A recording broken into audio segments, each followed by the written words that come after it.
Bien-aimés, bonjour, bonjour, soyez bénis à tous ceux qui, comme dit souvent ma sœur Francine, qui sont les amoureux de notre Père, les amoureux de Jésus-Christ. Soyez bénis. À toi qui passera peut-être ici pour la première fois, je te dis bonjour. À toi qui résiste encore et qui continue de croire que Dieu n'existe pas, je te dis aussi bonjour. Merci à tous. Comme je l'ai annoncé dans ma précédente vidéo, je devais être de retour dans les semaines à venir, dans les jours à venir. Alors, encore une fois de plus, merci Seigneur. Merci pour tous ceux et toutes celles qui, durant les mois ou les semaines où j'ai été un tout petit peu absente, n'est-ce pas, tout simplement absente de cet espace sur lequel je viens parler, mais pas absente dans l'œuvre, car le Seigneur n'a pas cessé et ne cesse de m'occuper à sa tâche en compagnie des sœurs, en compagnie des frères, n'est-ce pas, avec qui nous cheminons pour pouvoir œuvrer, pour pouvoir accomplir ce que le Seigneur attend de nous, c'est-à-dire aller déposer chaque jour davantage sa semence dans le cœur de ceux et de celles qui en ont besoin, de ceux et de celles qui se sentent tristes, de ceux et de celles qui, n'est-ce pas, pensent que Dieu ne les entend pas à cause des multiples problèmes qui durent. Alors ils pensent que Dieu ne les entend pas. Donc voilà. Alors à tous, je viens déposer donc ce premier message du mois de septembre du 2, nous sommes le 2 septembre 2022. Alors, parmi les messages que j'ai eu à recevoir, il y a un qui est très très important. C'est la notion de solitude chez le chrétien aujourd'hui. Alors un soir, je dors, c'était très tard, et tout d'un coup, j'entends l'esprit qui me parle et qui me dit de nous dire qu'il n'est pas bon que nous soyons seuls. Alors attention, au début j'étais un peu perdue puisque je sais que quand on a le Seigneur, en vérité on n'est pas seul. Il peut ne pas avoir du monde autour de nous, mais lui, il est avec nous tous les jours. Tous les jours. Mais après, il a développé. Nous sommes en train de vivre des temps difficiles. Beaucoup de chrétiens traversent des temps difficiles. Ils vont traverser des temps difficiles. Vous voyez tout ce qui se passe à travers le monde. Vous voyez tout ce qui est en train de se passer et tout ce qui va se passer. Parce que mes bien-aimés, le monde est en train de vivre des heures sombres et malheureusement, ça ne va faire que continuer. Nous sommes en train d'assister à ce que le Christ avait annoncé. Ce qui devait se passer dans les derniers temps. Alors oui, il y a des personnes, comme il y a quelqu'un qui m'a écrit en me disant, eh bien, continuons d'attendre Jésus, ce Jésus-Christ qui viendra quand la poule aura les dents. Oh Seigneur, j'ai été remplie de tristesse pour cette personne. Et je lui ai déposé un message. Et je sais que cette personne l'a reçu. Vous voyez, il y a tellement de méchanceté. Il y a tellement de cruauté que beaucoup de chrétiens sont en train de se décourager. Beaucoup de chrétiens rétrogradent. L'esprit de rétrogradation est grand en ce moment parmi les chrétiens. Parce qu'on a telle ou telle situation, parce qu'on a telle ou telle maladie, parce que depuis on attend un enfant qui ne vient pas, parce que depuis on espère un mariage qui ne vient pas, parce que on a des problèmes d'argent. D'ailleurs, l'actualité, de plus en plus, que ce soit sur les réseaux sociaux, que ce soit dans les journaux télévisés, on nous montre de plus en plus que des personnes qui vont commettre des actes abominables parce qu'elles ont besoin d'argent. Entre des jeunes qui vont déterrer des corps enterrés pour prendre des membres et aller vendre, entre des personnes qui vont décapiter leurs parents parce qu'elles ont des problèmes d'argent. Et parmi ces personnes, il y en a qui prononcent Dieu, qui disent le matin qu'ils sont chrétiens, qui vont adresser une parole à quelqu'un, tirée de la Bible, mais dans la nuit vont aller commettre de tels actes. Le découragement. Alors le Seigneur m'a donné ce message. Il n'est pas bon pour un chrétien aujourd'hui de cheminer seul. Alors cheminer seul, ça veut dire quoi? Si tu as une sœur, tu as un frère, tu es dans une assemblée sérieuse, c'est-à-dire tenue par un véritable serviteur qui respecte la doctrine laissée par Jésus-Christ, l'évangile laissé par Jésus-Christ, les enseignements prônés par les aînés dans la foi. Paul, Pierre, ceux que vous connaissez de la Nouvelle Alliance. Alors, restez avec eux. Et peu importe les problèmes que vous avez dans votre vie personnelle,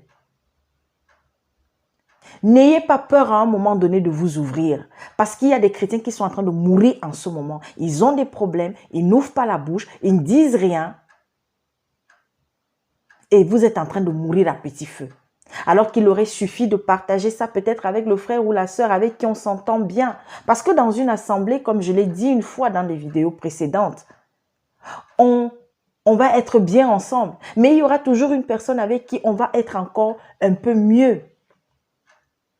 Un peu plus en confiance. Bien que ce soit en Christ que nous devons avoir totalement confiance. Alors, il n'est pas bon qu'un chrétien, il n'est pas bon à l'heure d'aujourd'hui là. Même si Dieu t'utilise de manière extraordinaire par les dons ou le don qu'il t'a donné, ne crois pas que tu es suffisant. Ne crois pas que tu n'as pas besoin d'un frère ou d'une sœur. Tu n'as pas besoin d'aller parler. Des fois, le Seigneur, pour résoudre un problème que nous avons, va passer, n'est-ce pas? Et d'ailleurs, Dieu passe toujours par quelqu'un pour venir nous aider. Tu as des problèmes d'argent. L'argent ne tombera pas du ciel. Des fois, tu vas avoir un souci. Mais si tu n'ouvres pas la bouche pour peut-être partager ça avec tes frères, alors oui, c'est vrai. On ne dit pas qu'il faut devenir des mendiants. Il faut passer le temps à commander. Non. Mais si tu n'ouvres pas la bouche, j'ai une phrase que je prononce depuis des années. La bouche qui parle ne meurt jamais. C'est-à-dire que quand on a un problème, il faut ouvrir la bouche. Et quand on a cette relation avec Dieu, l'Esprit Saint va nous montrer la personne, je vous assure, vers qui il faut aller pour poser son problème. Pour parler de sa situation. Des fois, ce n'est même pas la personne vers qui Dieu t'envoie pour parler que le Seigneur va utiliser pour vous aider. Mais la personne qui va entendre votre situation, si elle ne peut pas réagir, je vous assure, le Seigneur va l'utiliser pour aller trouver quelqu'un d'autre. Et ainsi, on va, n'est-ce pas, être là pour te soutenir. Mais bien aimés, nous ne sommes pas riches. Mais il y a eu des situations où on a entendu qu'une sœur est dans telle situation, un frère est dans telle situation. Quelqu'un même qui ne chemine même pas avec nous, mais qui a eu à solliciter un de nous. Alors on s'est mobilisé. Et quand on le fait, on n'attend rien en retour. Parce qu'en vérité, la récompense nous vient toujours de Dieu. Alors, ça c'est sur le plan peut-être matériel que je déposais cela. Mais maintenant, je viens parler sur le plan spirituel. Beaucoup de chrétiens aujourd'hui sont lourds, sont assoupis à cause de leurs problèmes du quotidien. On prie de moins en moins. On ne va même plus dans cette assemblée où pourtant on recevait de la bonne semence parce qu'on a un problème qui nous prend la tête, qui nous prend le cerveau. Ou alors tout simplement parce que non, dans l'assemblée là-bas, le serviteur peut-être nous demande de plus en plus d'avoir un comportement ou d'avoir une attitude qui ne nous plaît pas. Parce que voilà encore un sujet qui amène aujourd'hui des chrétiens à rétrograder. Je suis dans une assemblée. Alors le serviteur qui a reçu la charge de nous porter, de nous guider, de nous paître, de nous faire paître. Parce qu'il nous demande de mettre le foulard. Parce qu'il nous demande de nous couvrir. Alors on va avoir le cœur lourd, on va avoir le cœur triste. Alors on va commencer à murmurer et de moins en moins on va assister, n'est-ce pas, aux enseignements. Est-ce que c'est l'attitude à avoir? Non. J'ai l'habitude de dire aux sœurs, mais arrêtez chaque jour davantage, n'est-ce pas? D'être dans cette attitude-là qui fait que quand on va entendre que non, une chrétienne doit s'habiller comme si, une chrétienne doit faire comme si. J'ai l'habitude de dire, c'est l'Esprit Saint qui fait le travail de nous convaincre de changer. Mais lorsque nous sommes venus à Christ, nous sommes aujourd'hui, n'est-ce pas, chaque jour, des témoins de l'amour, de la présence de Dieu dans notre vie et que nous connaissons chaque jour davantage sa parole. Un chrétien, une chrétienne est appelé à changer. Alors tu mets encore tes mèches naturelles. Tu mets encore ces mèches naturelles sur la tête. Continue de les mettre parce que tu n'es pas prête à les enlever. Parce qu'il ne faut pas les enlever sans conviction. Mais sache que si véritablement tu veux marcher selon les voies du Seigneur, si véritablement tu es habité chaque jour par la moralité spirituelle qui te vient de Dieu, tu sais qu'un jour, il va falloir que tu arrêtes de mettre les mèches naturelles parce que les mèches naturelles symbolisent l'exploitation de la souffrance humaine. Parce que la majorité de ces femmes qui prennent les cheveux, leurs propres cheveux ou les cheveux de leurs enfants, la majorité, c'est par la pauvreté. C'est à cause de la pauvreté. Alors toi, chrétien, toi à qui le Seigneur a demandé de porter les souffrances du monde à ses pieds, de prier pour ceux qui souffrent, est-ce que tu vas continuer de te mettre ça sur la tête? Comme je vois des servantes, comme je vois celles qui disent qu'elles sont des pasteurs. Mais c'est parce qu'elles ne sont pas encore prêtes. Ça ne veut pas forcément dire parce qu'elles veulent être désobéissantes. Alors Dieu vous accorde encore le temps, nous accorde encore le temps. Alors quand tu vas entendre le serviteur prêcher là-dessus, ça ne doit même pas te déranger. Mais prends tes dispositions donc pour ne pas être la pierre d'achoppement par contre de ton serviteur, de ce frère qui vous enseigne sur le dépouillement, de ce frère qui vous dit non, la femme doit s'habiller chaque jour décemment.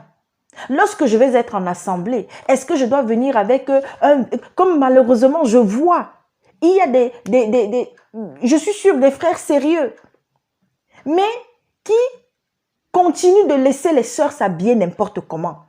Vous allez voir en pleine assemblée, il y a des femmes, elles sont habillées, tout ici carrément, tout ici est dehors. Mais bien aimé, toi-même quand tu t'habilles comme ça, tu sors de chez toi, tu dis je suis en train d'aller soi-disant à l'église ou je suis en train d'aller à l'assemblée, même si tu as devant toi un serviteur qui ne te dira rien, mais l'Esprit Saint, si tu es habité par l'Esprit Saint, parce que je vous assure, quand vous êtes habité par l'Esprit Saint, le type là vous parle, il vous reprend, il vous recadre, il vous conseille. Il ne va pas vous laisser sortir de la maison sans vous parler. Maintenant, tant pis pour vous si vous n'entendez, si vous n'obéissez pas, après avoir entendu cette voix qui te dit, qui vous dit, non, hein, Marie, ta façon de t'habiller là, c'est pas bon, va enlever. La manière dont tu t'es coiffé là, c'est trop extravagant, va changer. La manière dont tu t'es maquillé, c'est trop extravagant, va changer. Et toi, homme, toi qui as ton pantalon serré, avec tes attributs qui se voient là comme ça, l'esprit va te dire, non, ton pantalon là est trop serré. Tes bijoux de famille là se voient trop. Va enlever, va mettre une chemise qui va te couvrir. Parce qu'on ne parle pas que de la femme. Alors, en tant que chrétien, nous sommes appelés à changer. Intérieurement d'abord, extérieurement après. Nous sommes appelés à changer. Qu'est-ce que le Seigneur dit dans sa parole? Lorsque vous priez ou vous prophétisez, couvrez-vous la tête. Pourquoi est-ce que quelque chose qui est écrit va nous sembler difficile à accomplir? Ne nous attardons pas sur des choses parce que moi, je vous assure, j'appelle ça aujourd'hui des choses futiles parce que tu n'as pas besoin d'avoir le cœur irrité parce que tu as entendu le serviteur ou bien une sœur te dire, ma sœur, ta manière de t'habiller là n'est pas bien. Mais va t'examiner, va te mettre devant le miroir. Alors si on ne veut plus qu'on nous tape dessus pour ce genre de choses, mettons dans un coin de notre cerveau qu'on est appelé à changer. On est appelé à changer. Lorsqu'on vient au Seigneur, on vient tel qu'on est, on vient avec notre saleté, on vient, n'est-ce pas, avec tous nos manquements, tous nos défauts. Mais spirituellement, chaque jour davantage, si nous avons la volonté de vouloir changer, Dieu, c'est d'abord ça qu'il regarde. Le Seigneur regarde d'abord ta volonté. Le Seigneur regarde d'abord ton envie de changer. Le Seigneur regarde ta disposition de cœur à vouloir changer. Et c'est ainsi qu'il va agir. C'est ainsi qu'il va, n'est-ce pas, chaque jour davantage, activer le Saint-Esprit qui va donc te donner le courage d'ôter ci, d'ôter ça, d'abandonner ci, chaque jour davantage. Afin que tu ne sois plus ta propre pierre d'achoppement d'abord et que tu ne sois pas la pierre d'achoppement des autres. Donc voilà mes frères et sœurs. Le premier message que j'avais à déposer, c'est ce message d'abord d'encouragement. Et sachons une chose, les chrétiens qui se renferment, les chrétiens qui chaque jour davantage, oui, on a besoin des temps de solitude. Comme le roi David à un moment donné en a eu besoin. Il s'est retrouvé tout seul, abandonné de tous. Et c'est dans ces moments de solitude-là que Dieu s'est encore puissamment révélé à lui. Oui, on a besoin de temps en temps d'aller à la montagne. C'est-à-dire de se retrouver seul à seul avec notre Père. Mais lorsque notre Père nous demande d'aller retrouver des frères et des sœurs, d'aller retrouver un frère ou une sœur avec qui nous allons cheminer ensemble, une sœur avec une sœur, un frère avec... Parce que moi, j'encourage chaque jour davantage vraiment des sœurs à être ensemble. Et vous vous retrouvez avec les frères lorsque peut-être vous êtes face à un enseignant. Vous allez vous retrouver avec des frères peut-être lorsque peut-être il y a des choses que vous allez faire ensemble. Mais partagez beaucoup entre sœurs. Passez des moments entre sœurs. Et les sœurs qui marchent chaque jour dans la sanctification. Hein.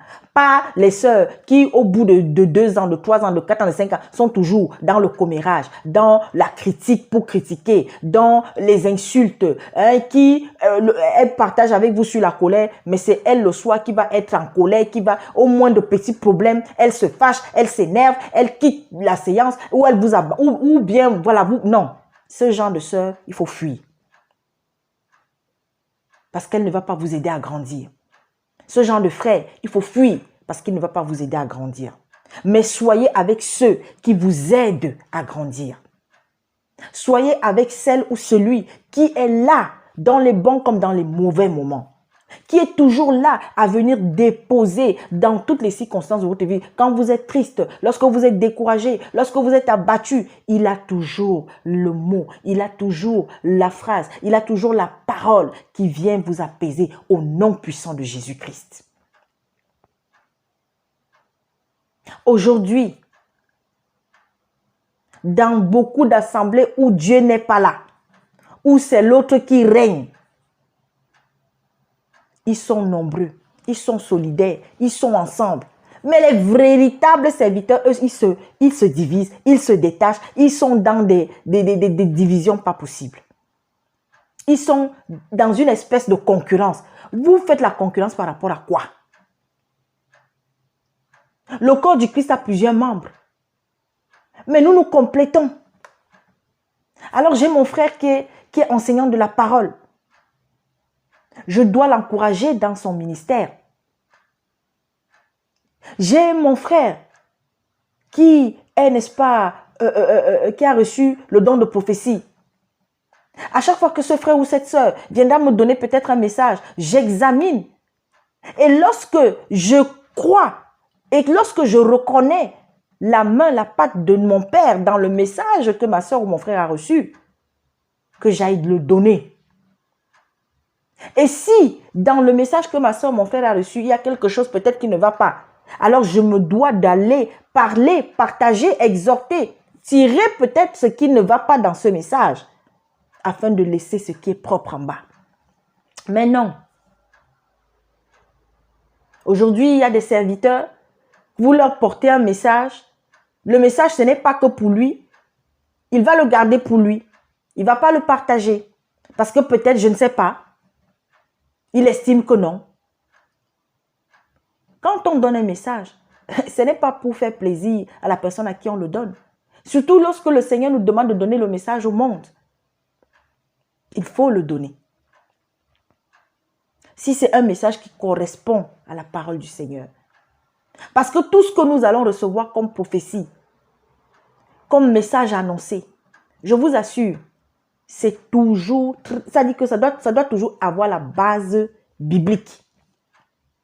Et il peut arriver qu'on reçoive un message dans lequel il va avoir peut-être un élément qui peut prêter à confusion. Alors, il faut partager de ça avec un enseignant de la parole, avec quelqu'un qui est plus éclairé que vous. Donc voilà mes bien-aimés, le message que j'avais à déposer pour nous aujourd'hui.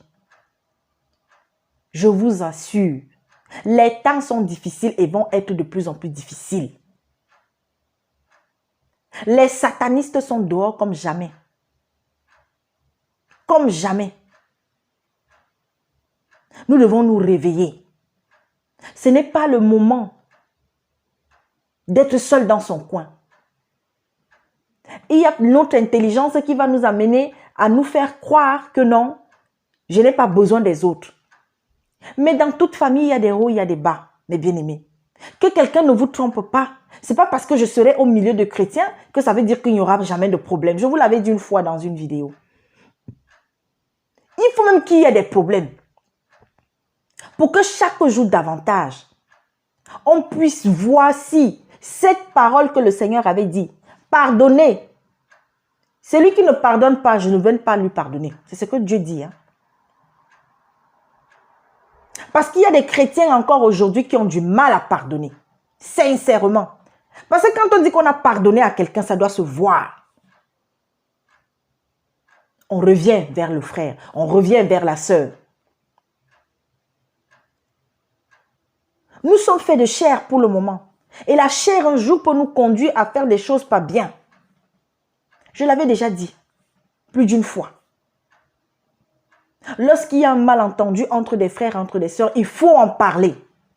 Peut-être que vous allez vous rentrer dedans dès les premières minutes. Mais je vous assure que si c'est d'un cœur sincère, si c'est parce qu'on veut démêler le faux du vrai, si c'est parce qu'on veut, n'est-ce pas, exprimer son mal-être, alors je vous assure, le Seigneur va ramener la paix parmi vous. Parce qu'il va voir que mes enfants sont en train, même comme ça crie là, ça crie parce qu'il faut qu'il parle. Il faut que chacun sorte ce qu'il a dans le cœur. Et maintenant, après, on va se calmer. On va se parler doucement, dans le respect. Et après, je vous assure, il y aura la véritable réconciliation. Et on va continuer. Parce qu'on n'a plus de temps à perdre. Cessons de perdre du temps. Beaucoup de chrétiens perdent du temps, je vous assure. Perdent du temps dans la colère, perdent du temps dans la rancune, perdent du temps dans la solitude. On a tellement de travail. Je vous assure, cette parabole que le Christ avait dit qu'il y a beaucoup de moissons. La moisson est grande, mais il y a peu de moissonneurs. Je vais ajouter, je vais me permettre humblement d'ajouter. La moisson est grande, il y a peu de moissonneurs, mais il y a surtout peu de vrais moissonneurs. Alors réveillons-nous, mes bien-aimés. Il y a plein de gens qui attendent qu'on aille déposer dans leur cœur le véritable message, la vérité. Beaucoup reçoivent tellement de mensonges. Ils sont nombreux aujourd'hui, ceux-là qui continuent de faire croire que non, pour pouvoir voir les grâces de Dieu s'accomplir dans notre vie, il faut payer, il faut donner de l'argent, alors que c'est un mensonge pas possible. Et quand on donne de l'argent, il faut que ça commence à partir des biens. D'autres qui disent qu'il ne faut pas apporter les pièces ici. C'est à partir de 500 ou 1000 francs. On catégorise. Et nous, on est là, on perd du temps. Quand on voit des gens qui, soi-disant, pour avoir l'onction prophétique, il faut payer 200 euros, 100 euros les 10 premières minutes. Nous, on est là, on dort. Et il y en a qui vont donner cet argent. L'aveuglement spirituel a pratiquement recouvert toute la terre. Et on est là, on dort. Alors que papa nous a tout donné. Oh, nous devons témoigner. Témoignons. Je témoigne, je termine cette vidéo.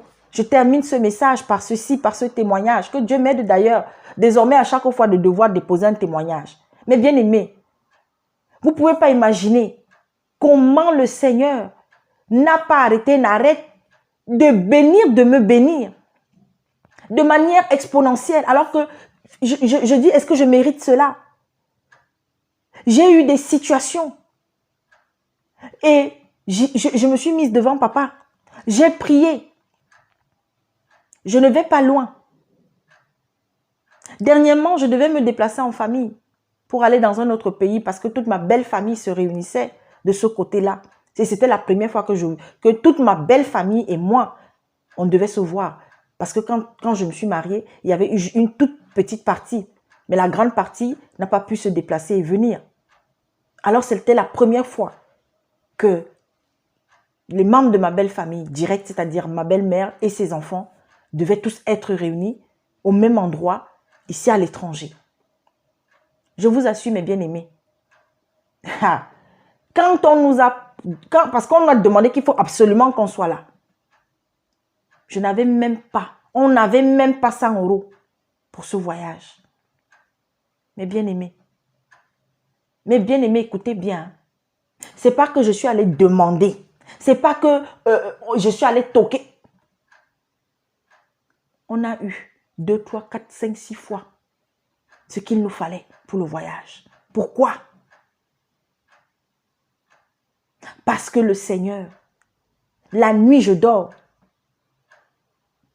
Il me montre ce que je dois faire, ce que je dois dire, à qui je dois appeler.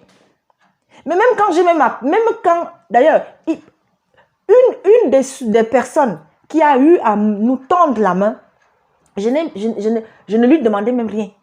Mais la deuxième personne que le Seigneur m'a montré, m'a dit, j'ai d'abord hésité même avant d'aller vers la personne. Je vous assure que j'ai hésité. Mais pendant que je posais le problème et que ce n'était que un, c'est-à-dire que un franc, la personne a eu à donner plutôt 10 francs. C'est une façon de parler pour que vous compreniez. Et s'il vous plaît, pas le prêt. Des témoignages comme ça, j'en ai tellement. Vous croyez que c'est parce que je suis trop, je ne sais pas, parfaite, je ne sais pas quoi. Non, je vous assure, quand on marche selon les voies du Seigneur chaque jour davantage, lorsqu'on a une confiance totale en Dieu, lorsqu'on obéit à sa voix, je vous assure, vous allez avoir un problème. Il va venir dans le songe, dans le rêve, dans une vision, venir vous dire ce que vous devez faire. Et si vous obéissez, vous allez voir la solution s'accomplir physiquement. La parole du Seigneur qui dit « Demandez et il vous sera donné ». Je vous assure, elle est vraie. Est-ce que je suis allée trouver un bonbon serviteur, un bonbon pasteur, je ne sais pas quoi, à qui j'ai donné de l'argent pour pouvoir prier sur mon problème? Et je vous dis des témoignages comme ça, j'en ai plein.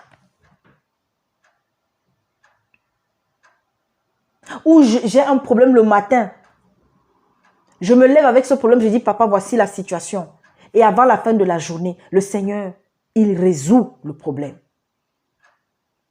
Dieu est vivant. Dieu existe. Obéissons à sa voix. Cesse de trop philosopher. Non, je n'aime pas déranger les gens. Non, je n'aime pas exposer mes problèmes. Non, oui, c'est bien. Ce n'est pas une mauvaise attitude. Mais à un moment donné, ça devient un piège pour vous. Parce que vous allez trop raisonner. Alors que l'esprit vous a dit ce que vous devez faire. Vers qui vous devez aller. Mes bien-aimés. Et je veux aussi dire aux chrétiens, apprenez à être charitables. Parce qu'il y a beaucoup de personnes qui ne voient pas les grâces de Dieu s'accomplir dans leur vie parce qu'elles ont la main fermée. Comme le Seigneur te donne, c'est comme ça que tu dois aussi donner. C'est comme ça aussi que tu dois partager. Beaucoup de véritables chrétiens aujourd'hui ont un problème avec l'argent. On parlera de ça. J'avais abordé déjà ça dans une vidéo, mais c'est un thème qu'on abordera profondément. Beaucoup aujourd'hui ne voient pas les grâces du Seigneur s'accomplir dans leur vie parce que, ou lorsqu'elles donnent, elles attendent de la personne à qui elles ont donné. Non.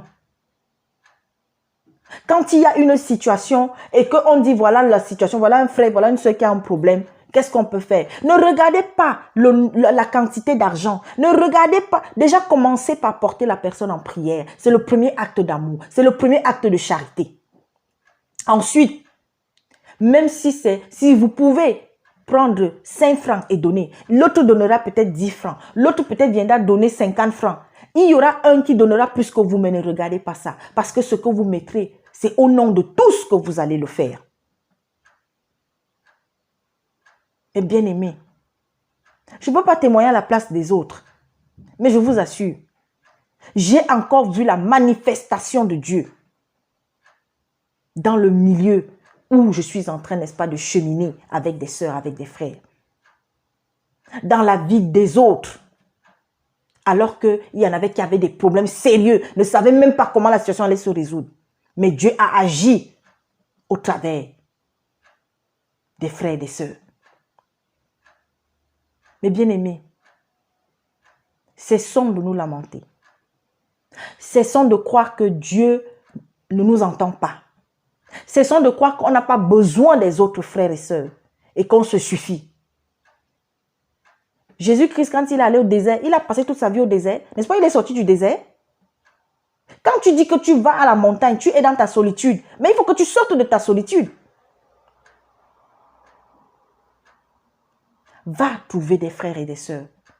Soyez dans une assemblée. Aujourd'hui, quand on parle d'assemblée, vous pouvez être 2 ou 3. Hein. Vous formez déjà une assemblée. Hein. Vous partagez. Hein. Mais nourrissez-vous. Combien de temps consacrons-nous à Dieu aujourd'hui dans notre vie? Combien de temps? Et pour finir, lisons notre Bible. Lisons notre Bible pour ceux qui l'ont. Vous avez les moyens, n'est-ce pas, d'offrir ce cadeau magnifique, parce qu'aujourd'hui, c'est une des plus belles choses en tant que chrétien que l'on puisse offrir à quelqu'un. La Bible. La version acceptable. Car bientôt, d'ailleurs ça a déjà commencé, il y a des versions qui vont commencer à disparaître du marché. Ça a déjà commencé. Donc soyez bénis. Si je dis quelque chose qui aura heurté un de vous, je vous demande pardon. Mais c'est sous le contrôle de papa. C'est sous le contrôle de notre Père. C'est sous le contrôle de mon époux Jésus-Christ que j'ai parlé. Mais bien aimés dans le Seigneur, nous avons beaucoup de choses à faire. Cessons de perdre du temps dans les choses qui ne nous grandissent pas. Cessons de croire que nous n'avons rien à donner. Nous n'avons rien à faire dans la maison du Seigneur. Il y a beaucoup à faire. Que chacun trouve, n'est-ce pas, une chose à faire. Vous avez des dons que Dieu vous a donnés. Nous avons des dons que Dieu nous a donnés. Utilisons-les.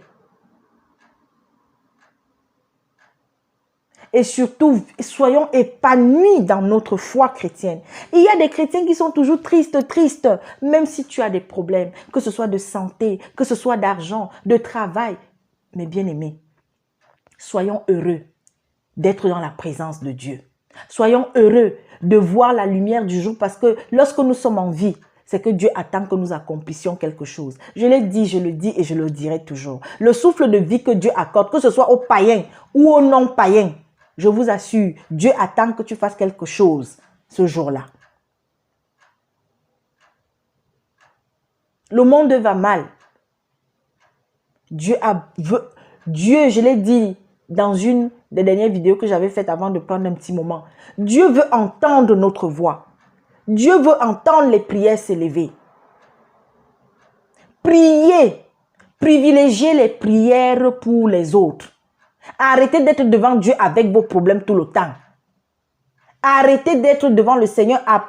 Moi, je ne comprends pas que quand on est en assemblée, on va seulement être dans le je. Non, soyez dans le vous. Soyez dans le vous. Soyez dans le leur. Priez pour les autres. Portez les souffrances des autres. Portez les sujets d'intercession des autres. Ça ne veut pas dire que vous ne devez pas prier pour vous. Vous priez pour vous le matin quand vous vous levez. Lorsque vous allez prier en famille. Et même quand vous priez en famille, ce n'est pas que vous devez toujours prier seulement pour vous. Mais même en famille, priez pour les autres. Priez pour les autres familles. Je vous assure, faites comme ça et vous me direz s'il n'y aura pas des choses qui vont changer dans votre vie. Si vous n'allez pas voir la manifestation, n'est-ce pas, de la puissance de Dieu dans votre vie. Et faites-le avec amour. Avec amour. N'attendez rien en retour de ceux pour qui vous priez. de ceux pour qui vous faites des actions de grâce. Ne soyez pas seulement là que pour aider votre famille, parce qu'il y a des chrétiens qui passent le temps à aider seulement le membre de leur famille. Le Seigneur a dit, hein, vous n'êtes pas différents des autres si vous faites ça, que ça. Oui, aidons les membres de notre famille quand on le peut, mais aidons surtout ceux qui ne sont pas de notre famille. Il y a un frère qui va être au Kenya qui va me solliciter. Si je peux l'aider, que je l'aide. Si le frère qui est au Kenya m'a sollicité et qu'au même moment, j'ai ma soeur avec qui nous sommes sortis du même ventre de notre maman qui me sollicite. Non, je vais d'abord laisser le frère du Kenya qui m'a pourtant sollicité en premier pour d'abord aider ma soeur de ventre. C'est pas ça. Parce que Dieu aussi regarde cela. Allez, on est ensemble. Je vous dis à très bientôt. Portez-vous bien et bonne fin de la première semaine du mois de septembre. À tous les parents, beaucoup de courage et prions pour ces enfants qui ont des parents malheureusement qui, faute de manque de moyens, n'ont pas pu reprendre l'école. Et si vous connaissez quelqu'un qui est dans cette situation, si vous pouvez lui donner un coup de main, n'hésitez pas. N'hésitez pas, mes bien-aimés. Parce que l'argent, le travail que le Seigneur te permet d'avoir, ce n'est pas seulement pour toi les fruits de ce travail, mais c'est aussi pour partager avec les autres. Portez-vous bien, nous sommes ensemble. Et s'il y a des suggestions, si parmi vous, il y en a qui traversent des moments peut-être compliqués ou spirituellement surtout, ont des problèmes dans leur marche, n'hésitez pas à nous en parler, n'hésitez pas à m'écrire. Nous sommes là pour nous soutenir les uns les autres. Le peu que j'ai, le peu que je connais, le peu que je peux, n'est-ce pas, déposer dans ta vie, je n'hésiterai pas à le faire. Si je connais une sœur, si je connais un frère, qui peut-être, pour la situation que tu traverses, pour la tristesse, pour, je ne sais pas, si on peut se mobiliser pour pouvoir, n'est-ce pas, te soutenir spirituellement, on n'hésitera pas. Apporter tout simplement un soutien. Mais sachons une chose, nous devons marcher chaque jour davantage ensemble. Priez pour tous les chrétiens du monde, tous les jours. Priez pour tous les serviteurs du monde, tous les jours. Priez même pour ceux-là qui se sont égarés. Priez afin que Dieu leur accorde encore du temps pour qu'il y en ait au moins un tous les jours qui se repentent, qui sortent, n'est-ce pas, du mauvais chemin sur lequel il s'est engagé, sur lequel il a engagé d'autres âmes. À très bientôt.